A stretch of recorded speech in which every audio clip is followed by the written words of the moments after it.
In the bustling town of Zulu, a family lived in a grand house with golden pillars and lush gardens, unmatched by any other. Inside this mansion lived a young girl named Ifeoma, daughter of one of the wealthiest men in the town, Chief Adisa. Ifeoma was stunningly beautiful, with eyes as bright as the sun and hair braided with golden beads that glimmered as she moved.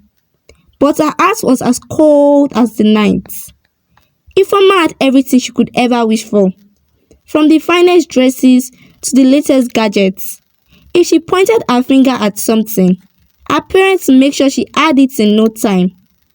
Chief Adisa and his wife, Amaka, adored their daughter and never denied her anything. As a result, Ifeoma grew up believing that she was above everyone else, especially the servants who worked in their house. One afternoon, in the kitchen, Ifeoma stormed in, frowning. "Why is my breakfast late, Sola?" She shouted at the maid, a young woman who looked barely older than Ifeoma. I am very sorry, Miss Ifeoma," Zola stammered. "The bread was taking longer to bake." Ifeoma scoffed. Excuse? Do you know who I am? I should fire you for what you just did." Zola looked down, her cheek flushed with embarrassment. She wanted to cry, but she knew better than to show weakness in front of Ifeoma. In school, Ifeoma was no different. She had a group of friends who admired her, not for her kindness, but for her ability to manipulate people and get what she wanted. Her closest friends, Ada, Chinyere, and Bolu, loved being around her because they felt powerful by association. One day, the school principal announced that a new student would be joining their class. Her name was Amaka, a bright girl from a small village who had won a scholarship for outstanding academic performance.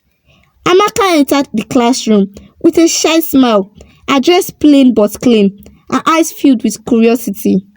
The moment Ifeoma saw Amaka, she wrinkled her nose in disgust. "Who does she think she is, coming in here like that?" she whispered to her friends. "Maybe she's just some charity case," Ada smirked. During lunch break, Ifeoma made a move. She walked over to Amaka, her friends following close behind like shadows. "Amaka writes," Ifeoma said, her tone sweet but her eyes flashed with malice. "Yes, that's my name," Amaka replied, her voice polite but wary.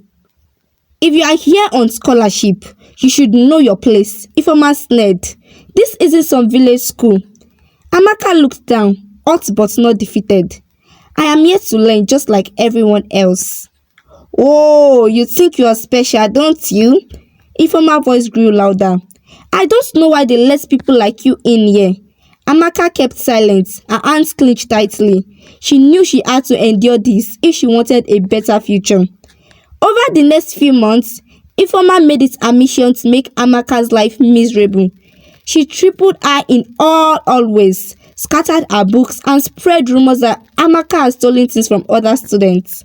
One afternoon, Ifeoma and her friends snuck into Amaka's locker and planted exam answers, intending to frame her for cheating. The next morning, the school principal called Amaka into his office with a grave expression. He held up the exam answers. "Amaka, these were found in your lockers," he said, disappointment evident in his voice. But I didn't put it there. I would never cheat," Amaka protested, her eyes welling up in tears. "I am sorry, but cheating is a serious offense. You are hereby expelled from this school." Ifeoma watched from afar, smirking with satisfaction as Amaka walked out of the school, head bowed, her dream shattered. A few years passed, and Ifeoma's life took a drastic turn. Her father, Chief Adisa, passed away suddenly, and with him went the fortune that kept the family in luxury. To make matters worse, Chief Adisa's business has been struggling, and debts began piling up. Ifeoma and her mother, Mama Nkechi, had to sell their mansions, their cars, and everything they owed to pay off the creditors. Soon, they found themselves in a small, worn-down apartment, barely able to afford their daily meals. For the first time in her life, Ifeoma had to live without the luxury she was used to. She now wore plain clothes, and the simple necessities felt like luxuries. She could no longer boss anyone around, as there was no one left to serve her. Her mother's health began to fail due to the stress of their sudden poverty, and Ifeoma became desperate to find a job to support them both. One day, Ifeoma learned of a prestigious company that had opened a branch in the city. The company, Gold Line Industry, was known for its generous salaries and excellent work culture.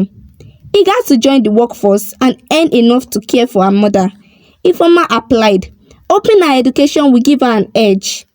On the day of the interview, Ifeoma dressed up in her only decent outfit, her confidence flattering as she entered the elegant lobby.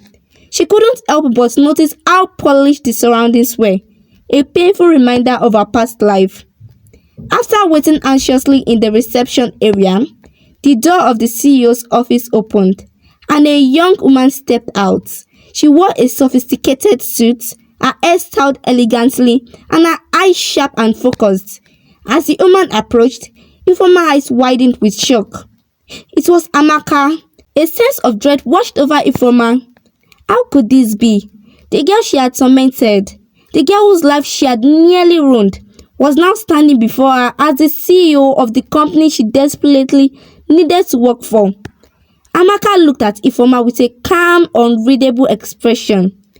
"Miss Ifeoma Adisa, please step into my office," she said, her voice firm. Ifeoma followed Amaka into the office, her heart pounding. The walls seemed to close in as memories of the past flooded her mind. Amaka sat behind her desk, folding her hand and studying Ifeoma. "It's been a long time, hasn't it?" she said finally. "Yes," Ifeoma replied, barely able to meet Amaka's gaze. "Congratulations on your success." "Thank you," Amaka said coolly. "You know, when I left the school, I promised myself I would work hard to achieve my dreams, despite everything I went through." Ifeoma swallowed hard. "Amaka, I know we had our differences, but life has changed so much. My father passed away and we lost everything. I am no longer the girl I once was." Amaka raised an eyebrow. "Changed? Perhaps. But you see, I remember everything, and I remember the trance, the humiliations, the fears." Ifeoma's face turned pale. "I am truly sorry for everything. I was young and foolish." Amaka leaned in forward, her gaze piercing. "Young and foolishness are no excuses for cruelty. I believe in giving people chances, but I also believe in accountability. Tell me, Ifeoma, why should I give you a place in my company?" Ifeoma stammered, at a loss for word. "I have the qualification. I promise so. I will work hard." Amaka studied her in silence. Then she shook her head slowly. "Ifeoma, there is one thing I have learned. What goes around comes around. You once took away my chance without mercy. Today, I have to do the same." As Ifeoma walked out of the office, the weight of her past mistake settled heavily on her shoulders. She realized at last that wealth and status could not protect her from the consequences of her actions. The moral lesson of this story is that respect and kindness costs nothing but means everything in life. We should treat others as we wish to be treated, for what goes around indeed comes around. Hey family, thank you so much for watching this amazing story. I hope you all enjoyed it and I hope you all learned something from this story. You can share your thoughts in the comment section down below if Ifeoma deserved a second chance. Okay, and also don't forget to like this video and subscribe to my channel to support my growth. And I'll see you in another of my video. Bye bye.